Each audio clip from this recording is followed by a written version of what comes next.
What we found is that the effect of a commodity price shock is much larger in countries where food is a larger share of people's income, where they have to spend more of their income on food. We also found that in countries where people have less confidence in the ability of their central bank to control inflation, that a food price shock can actually lead to more generalised inflation and higher inflation expectations.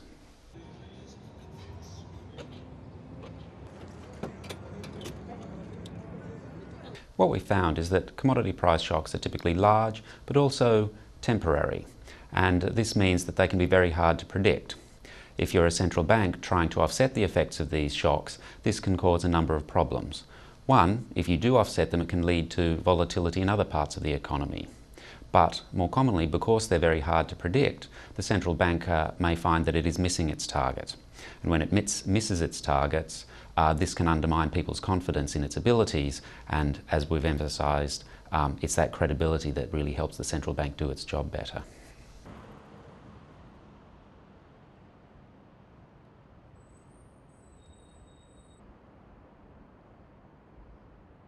What we're suggesting is that central banks should target a measure of inflation that is resilient to shocks to commodity prices and reflects the medium-run forces of inflation in their country.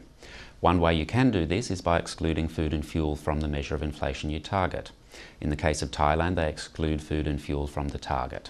However, other countries take different approaches. In some countries, they target a measure of the forecast of inflation. And in this case, once again, the effect of temporary commodity price shocks is minimised. What we're saying is there are many alternatives, and the particular alternative will very much depend upon the circumstances of the country.